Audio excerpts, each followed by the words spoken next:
Салам достор, менин каналыма кош келипсиздер. Мен сиздерге бүгүн эң бат жасалуучу даамдуу салаттын рецептин калтырып кетем. Бизге керектелүүчү азыктар: огурцы, жумуртка, капуста, зелень, салатный лист жана кукуруза.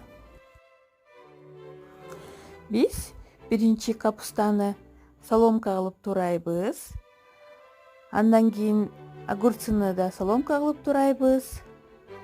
Жумуртканы да турап, укропту да турап, баардык азыктарыбыз туралгандан кийин идишке салып, кукурузаны да кошуп, майонез кошуп, татымына жараша туз салып, жакшылап аралаштырабыз.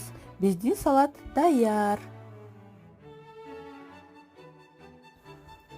Мына ушундай аябай даамдуу бат жасалуучу салатыбыз даяр. Рецептти жасап көрүңүздөр. Менин каналыма жазылганды унутпаңыздар. Жакса рецепт. Лайк басканды да унутпаңыздар. Чоң рахмат.